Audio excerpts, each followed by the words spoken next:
Hi hello friends, welcome back to వర్షా స్టాకీస్. ఈరోజు మనం చెప్పుకోబోయే మూవీ జేమ్స్ బాండ్ సిరీస్లో మరో biggest action romantic thriller Spectre. Before we get into the story, I request you people to subscribe to this channel. మీ support నాకు ఎప్పుడు ఉంటుందని ఆశిస్తున్నాను. ఇక మనం స్టోరీలోకి వెళ్ళిపోతే,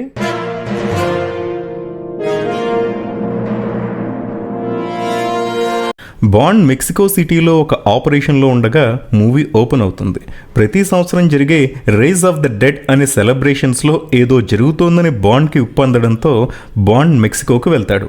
అక్కడ బాండ్ ఒక అమ్మాయితో పరిచయం ఏర్పరచుకుని ఆమె ద్వారా ఒక బాల్కనీలోకి చేరుకుని కొన్ని బ్లాక్స్ దాటి అక్కడ స్టేడియం పేల్చేయాలని కుట్ర జరుపుతున్న వారిపైకి కాల్పులు జరపగా బాంబ్ పేలిపోయి బిల్డింగ్ కూలిపోగా బాండ్ ఆ అటాకర్ని చేజ్ చేసుకుంటూ వెళ్తాడు.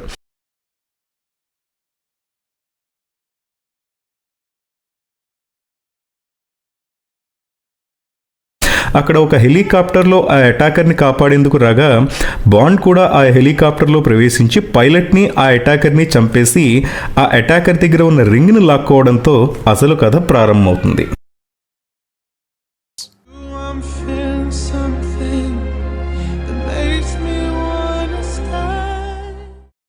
అయితే బాండ్ ఈ ఆపరేషన్లో ఉన్నట్టు MI6కి తెలియదు. MI డైరెక్టర్ ఈ విషయం పేపర్స్లో చదివి తెలుసుకుని బాండ్ని ఎక్స్ప్లెనేషన్ అడుగుతాడు. అప్పుడు బాండ్ నుంచి సరైన సమాధానం రాకపోవడంతో బాండ్ని కొన్ని రోజుల పాటు అన్ని ఆపరేషన్స్ నుంచి సస్పెండ్ చేస్తాడు అదే సమయంలో బాండ్ పనిచేస్తున్న వింగ్ MI6ని మరో వింగ్ MI5తో మెర్జ్ చేయాలని అధికారులు నిర్ణయం తీసుకుంటారు. ఎందుకంటే ప్రస్తుతం MI6లో సీక్రెట్ సర్వీస్ ఏజెంట్స్ వల్ల ఈ అడ్వాన్స్డ్ యుగంలో పెద్దగా లాభం ఏదీ ఉండదని, అదంతా పాతబడిపోయిన ప్రోగ్రామ్ అని, ఈ టైంలో ఈ బాండ్ లాంటి వాళ్ళు చేసే పనులు ఏ డ్రోన్స్ అయినా ఈజీగా చేసేస్తాయని, అందువల్ల ఖర్చు బాగా మిగులుతుందనే ఫాల్స్ ఇంప్రెషన్స్తో అధికారులు MI6ని MI5తో మెర్జ్ చేసేయడానికి నిర్ణయం తీసుకుంటారు. తర్వాత మనీ పెన్ని బాండ్ దగ్గరికి వెళ్ళి అసలు మొరాకో ఆపరేషన్ అంత సీక్రెట్గా ఎందుకు చేయాల్సి వచ్చింది అని అడగడంతో బాండ్ ఆమెకి ఒక వీడియో చూపిస్తాడు. అది పాత డైరెక్టర్ చనిపోతూ బాండ్కి ఇచ్చిన వీడియో. అందులో నాకేదైనా జరిగితే నువ్వు మార్కో సియర్రా అనే అసాసిన్ని పట్టుకుని చంపేసి అతని ఫ్యూనరల్కి అటెండ్ అవ్వు అని ఉంటుంది. అప్పుడు బాండ్ మనీ పెన్నీతో, ఇప్పుడు నేను సస్పెన్షన్లో ఉన్నాను కాబట్టి MI6 నుంచి ఇన్ఫర్మేషన్ రావడం నాకు కొంచెం కష్టంగా మారుతుంది, కాబట్టి నువ్వు నా కోసం కొంచెం మార్కో సియర్రా గురించి కొంచెం సీక్రెట్గా ఇన్వెస్టిగేట్ చేసి నాకు చెప్పగలవా అని అడుగుతాడు.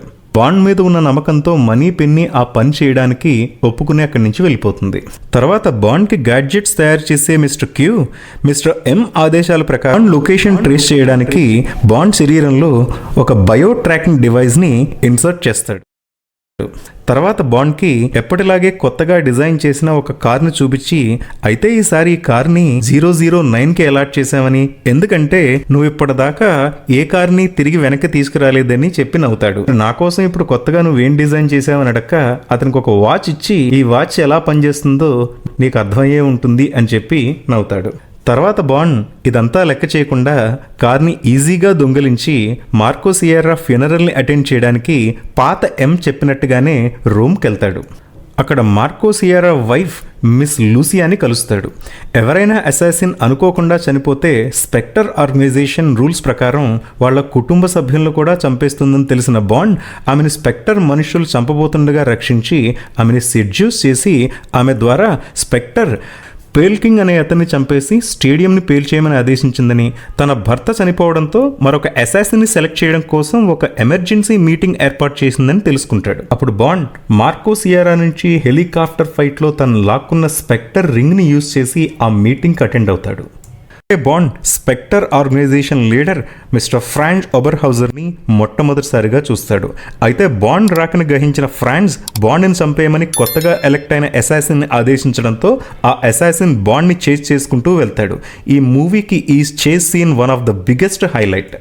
ఇంతలో మనీ పెన్నీ కాల్ చేసి ఈ పేల్కింగ్ మరెవరో కాదని, అతను గతంలో స్పెక్టర్లోనే పనిచేసిన మిస్టర్ వైట్ అని, అయితే స్పెక్టర్ ప్రస్తుతం ఇతన్ని చంపేయాలనుకుంటుందని చెప్తుంది. బాండ్ ఆమెతో, ఈ స్పెక్టర్కి లీడర్ మిస్టర్ ఫ్రాంజ్ ఒబర్హౌజర్, అయితే మన రికార్డ్స్ ప్రకారం వీడు 20 ఏళ్ల క్రితమే చచ్చిపోయినట్టుంది, వీడు మళ్ళీ ఎలా బతికిచ్చాడో తెలియదు, కాబట్టి నువ్వు కొంచెం ఇన్వెస్టిగేట్ చేసి వీడు ఎట్లా వచ్చాడో నువ్వు కనుక్కోవాల్సి ఉంటుంది అని చెప్తాడు. తర్వాత బాండ్ తన కార్ని టైబర్ రివర్లోకి డైవ్ చేయించి తన పారాషూట్తో ఎజెక్ట్ అయి అసాసిన్ నుంచి తప్పించుకుంటాడు.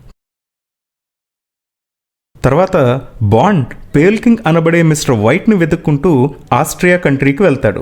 చివరికి అతను లొకేషన్ ట్రేస్ చేసి అతని ఇంటికి వెళ్తాడు. అప్పుడు మిస్టర్ వైట్ మొత్తానికి నా చావు నీ చేతుల్లో ఉందన్నమాట అని చెప్పి నవ్వుతాడు. అప్పుడు బాండ్, ఇప్పుడు నేను నిన్ను చంపబోవాలని అనుకోవడం లేదు, కాకపోతే మీ స్పెక్టర్ మనుషులే ఇప్పుడు నీ కోసం వెతుకుతున్నారు, నిన్ను చంపాలని అనుకుంటున్నారు, కానీ మీ స్పెక్టర్ మనుషులే నిన్నెందుకు చంపాలనుకుంటున్నారో నాకు అర్థం కావట్లేదు అని అడుగుతాడు. దానికి మిస్టర్ వైట్, మన వ్యాపారాల్లో పసిపిల్లల్ని అమ్మాయిల్ని ఇంక్లూడ్ చేయొద్దని చెప్పేసి మిస్టర్ ఫ్రాన్స్ ఉబర్ హౌజర్కి చెప్పాను. అతనికి ఆ మాట నచ్చలేదు. తనని విభేదించిన వాళ్ళని ఇమ్మీడియట్గా చంపేయడం అతనికి అలవాటు, కాబట్టే అతను నన్ను కూడా చంపేయాలని అనుకున్నాడు. నువ్వు స్పెషల్గా నన్నేమి చంపక్కర్లేదు, ఆల్రెడీ నన్ను స్లో పాయిజన్ చేసి అతను చంపేస్తున్నాడు, కాబట్టి నేను ఇంకో 2 వారాల కంటే ఎక్కువ బతకను అని చెప్తాడు. అయితే బాండ్, నువ్వు నాకు హెల్ప్ చేస్తే ఆ ఫ్రాన్స్ ఉబర్ హౌజర్ని నేనే చంపేసి స్పెక్టర్ని నిర్మూలించి నిన్ను రక్షిస్తాను అని చెప్తాడు. దానికి మిస్టర్ వైట్ నవ్వి, నన్నెవరూ కాపాడలేరు, నేను చచ్చిపోవడం ఇన్ఎవిటబుల్, కాకపోతే ఇప్పుడు వాళ్ళు నా కూతుర్ను కూడా చంపేయాలని చూస్తున్నారు. నువ్వు కనుక నా కూతుర్ని రక్షించగలిగితే ఆమె నీకు ఫ్రాన్స్ ఉబర్ హౌజర్ని పట్టుకోవడంలో సహాయం చేస్తుంది అని రివాల్వర్తో తను తాను షూట్ చేసుకుని ఆత్మహత్య చేసుకుంటాడు మిస్టర్ వైట్. ఇదిలా ఉండగా అక్కడ లండన్లో MI5 డైరెక్టర్ మిస్టర్ ఎంని పిలిచి బాండ్ సస్పెండ్ చేసినా కూడా miss Moneypenny, mister Q అతనికి సీక్రెట్గా హెల్ప్ చేస్తూనే ఉన్నారు అని బాండ్తో మనీ పెన్నీ ఫోన్ కాల్ కన్వర్సేషన్ని వినిపిస్తుంది. You watch MI6 agents? We watch everyone. Mister White daughter miss Madeleine Swann స్విట్జర్లాండ్లో ఒక హాస్పిటల్లో పనిచేస్తుందని తెలుసుకున్న బాండ్ ఆ హాస్పిటల్ని వెతికి పట్టుకుంటాడు. తర్వాత ఆమెతో తను ఇంట్రడ్యూస్ చేసుకుని తన మిస్టర్ బాండ్ అని, మీ ఫాదర్కి ఇచ్చిన మాట వల్ల మిమ్మల్ని రక్షించడానికి వచ్చానని చెప్తాడు. ఆమె బాండ్ని కూడా స్పెక్టర్ మనిషిని అనుమానించి అక్కడి నుంచి వెళ్ళిపోమని చెప్తుంది. అయితే బాండ్ ఆమె మనసు మార్చుకుంటుందేమోనని బయట వెయిట్ చేస్తూ ఉండగా అక్కడికి అన్ఎక్స్పెక్టెడ్గా మిస్టర్ క్యూ వస్తాడు. అతను బాండ్తో, నీకు హెల్ప్ చేయడం వల్ల నాది మనీ పెన్నీది కెరియర్ ప్రమాదంలో పడింది, అందువల్ల నువ్వు ఇప్పుడు నాతో లండన్ ఆఫీస్కి రావాల్సి ఉంటుంది అని చెప్తాడు. అయితే బాండ్ దానికి నిరాకరించి క్యూని తనకు లాస్ట్ ఫేవర్ చేయమని కోరతాడు. అదేంటంటే తను మెక్సికో మిషన్లో అసాసిన్ నుంచి లాక్కున్న రింగ్ని ఎగ్జామిన్ చేసి దాని డీటెయిల్స్ చెప్పమని కోరతాడు. అయితే ఇంతలో బాండ్ని చేస్ చేసుకుంటూ అక్కడికి వచ్చిన స్పెక్టర్ అసాసిన్ అక్కడ ఉన్న వైట్ డాటర్ని గుర్తుపట్టి ఆమెను కిడ్నాప్ చేసి తీసుకెళ్తాడు.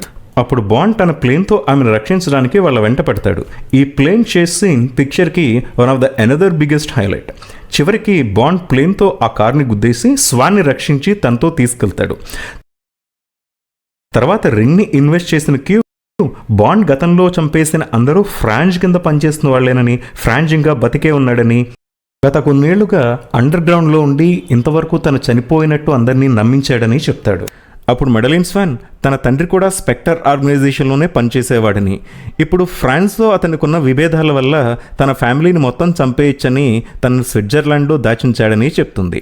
అంతేకాకుండా తాము చిన్నప్పుడు ఎల్ అమెరికన్ అనే ఒక హోటల్కి వెళ్ళేవాళ్ళమని, ఇప్పుడు మళ్ళీ ఒకసారి అక్కడికి వెళ్తే బాండ్కి ఫ్రాన్స్ను పట్టుకోవడానికి క్లూస్ ఏమన్నా దొరకచ్చు అని చెప్తుంది. తర్వాత బాండ్ అండ్ మెడలిన్ స్వాన్ కలిసి మొరాకోలో ఉన్న ఆ హోటల్కి వెళ్తారు. స్వాన్ బాండ్తో చిన్నప్పుడు తన ఫ్యామిలీ ఈ హోటల్కి ప్రతి సంవత్సరం వచ్చేవాళ్ళని చెప్తుంది. అక్కడేదో క్లూని మిస్టర్ వైట్ దాచుంటాడని, అందుకనే స్వాన్ని తనని ఇక్కడికి తీసుకెళ్ళమన్నాడని చెప్పుంటాడని గ్రహించిన బాండ్ ఆ హోటల్ రూమ్లో అంతా వెతుకుతాడు. చివరికి అక్కడ గోడలాగా ఉన్న ఒక హాలోని పగలగొట్టడంతో దాని వెనకాల మరో హిడెన్ రూమ్ కనపడుతుంది.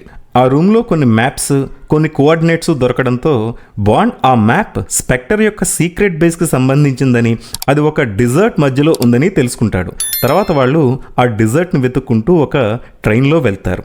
ఈలోపు MI5 కొత్త డైరెక్టర్ మ్యాక్స్ MI6 యొక్క స్పై ప్రోగ్రామ్ పూర్తిగా రద్దు చేసేయడానికి నిర్ణయం తీసుకున్నామని, ఎందుకంటే బాండ్ వంటి స్పైస్ వల్ల డబ్బు దండగ తప్ప మరే ఉపయోగం లేదని ఏజెన్సీ భావిస్తోందని చెప్తాడు. ఈలోపు ట్రైన్లో బాండ్ స్వాన్ ఒక రొమాంటిక్ డేట్ని ఎంజాయ్ చేస్తూ దగ్గరవుతూ ఉంటారు. కానీ అనూహ్యంగా వీళ్ళని చేస్ చేసుకుంటూ అక్కడికి వచ్చిన స్పెక్టర్ అసాసిన్ వీళ్ళ మీద అటాక్ స్టార్ట్ చేస్తాడు. ఈ అసాసిన్ మార్షల్ ఆర్ట్స్లో బాగా ఎక్స్పర్ట్ అయి ఉండడంతో అతన్ని ఎదుర్కోవడానికి చాలా కష్టం అవుతుంది బాండ్కి.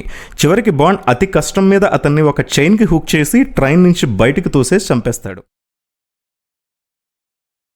తర్వాత బాండ్ అండ్ మెడలిన్ స్వాన్ ఆ డిజర్ట్లోని స్టేషన్లో దిగడంతో వాళ్ళ రాకని తెలుసుకున్న ఫ్రాన్స్ వాళ్ళని పికప్ చేసుకోవడానికి ఒక కార్ని పంపిస్తాడు. సీక్రెట్ బేస్లో బాండ్ని స్వాన్ని రిసీవ్ చేసుకున్న ఫ్రాన్స్ బాండ్కి అక్కడ లైవ్ ఫీడ్ ద్వారా MI6 ఆఫీస్లో కూడా ఏం జరుగుతుందో చూపిస్తాడు. అంతేకాకుండా వాళ్ళ సిస్టమ్స్లో దాచి ఉన్న డేటాని కూడా బాండ్కి చూపిస్తాడు. అప్పుడు బాండ్ అదేం పెద్ద విషయం కాదని కొత్త MI5 డైరెక్టర్ మ్యాక్స్ స్పెక్టర్ కోసం పనిచేస్తున్నాడన్న విషయం తాను కనిపెట్టానని చెప్తాడు. తర్వాత ఫ్రాన్స్ స్వాన్కి తన తండ్రి ఎలా సూసైడ్ చేసుకున్నాడో వీడియో చూపించి బాండ్ని తల మీద కొట్టి అన్కాన్షియస్లోకి వెళ్ళేలా చేస్తాడు. బాండ్కి మెలకు వచ్చిన తర్వాత బాండ్ని ఒక బ్రెయిన్ డ్రిల్లింగ్ మిషన్తో టార్చర్ చేస్తూ ఒక నిర్ఘాంతపోయే విషయం చెప్తాడు. అదేంటంటే చిన్నప్పుడు అనాథగా ఉన్న బాండ్ని ఫ్రాన్స్ ఫాదర్ చేరదీసి తన కొడుకుతో సమానంగా పెంచుతాడు.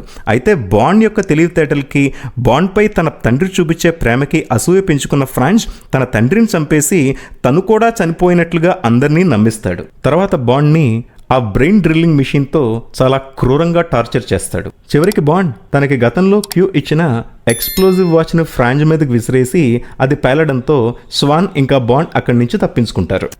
తర్వాత బాండ్ అక్కడ ఉన్న ఒక ఫ్యూయల్ సోర్స్ని పేల్చేయడంతో అది పేలిపోయి సీక్రెట్ బేస్ మొత్తం పేలిపోతుంది. తర్వాత బాండ్ ఇంకా స్వాన్ అక్కడ ఉన్న ఒక చాపర్ తీసుకుని అక్కడి నుంచి బయటపడతారు. బాంబ్ పేలుడు వల్ల తీవ్రంగా గాయపడ్డ ఫ్రాన్స్ కూడా అక్కడి నుంచి ఎలాగోలా తప్పించుకుంటాడు. హెలికాప్టర్లో లండన్ చేరుకున్న బాండ్ అండ్ స్వాన్ అక్కడ మనీ పెన్నీని మిస్టర్ ఎంని కలుసుకుని స్పెక్టర్తో చేతులు కలిపిన MI5 డైరెక్టర్ మ్యాక్స్ని ఎట్లా ఎక్స్పోజ్ చేయాలో ప్లాన్ చేస్తూ ఉంటారు. ఈ గొడవంతా చూస్తున్న మెడలిన్ స్వాన్ తన దారి బాండ్ దారి పూర్తిగా వేరని బాండ్కి ఒక ఫైనల్ గుడ్ బై చెప్పేసి అక్కడి నుంచి వెళ్ళిపోతుంది. తర్వాత మ్యాక్స్ మనుషులు ఇంకా బాండ్ ప్రయాణిస్తున్న కార్ని ఇంటర్సెప్ట్ చేసి బాండ్ని క్యాప్చర్ చేస్తారు. అయితే బాండ్ వాళ్ళని చంపేసి తప్పించుకుంటాడు. చివరికి ఇంకా క్యూ మ్యాక్స్ ఎక్కడ ఉన్నాడో కనిపెడతారు. సీక్రెట్ బేస్ పేలుని తప్పించుకున్న మిస్టర్ ఫ్రాన్స్ పాత MI6 బిల్డింగ్లో ఉన్నాడని తెలియడంతో బాండ్ అతన్ని పట్టుకోవడానికి పాత MI6 బిల్డింగ్కి వెళ్తాడు. అప్పుడు అక్కడ ఉన్న ఫ్రాన్స్ అదే బిల్డింగ్లో బాండ్ గర్ల్ ఫ్రెండ్ స్వాన్ని పట్టుకుని ఒక రూమ్లో ఒక బాంబ్తో కట్టేసి ఉంచానని అది 3 మినిట్స్లో పేలిపోతుందని చెప్పడంతో చివరికి బాండ్ స్వాన్ని కాపాడి తర్వాత జరిగిన చేజ్లో ఫ్రాన్స్ని వెంటాడుతూ వెళ్తాడు. ఒక పక్క మిస్టర్ మ్యాక్స్ని పట్టుకుని అతనితో ఫైట్ చేసి అతను చంపేస్తాడు. చివరికి బాండ్ ఫ్రాన్స్ని వెంటాడి అతను వెళ్తున్న హెలికాప్టర్ని పేల్చేస్తాడు.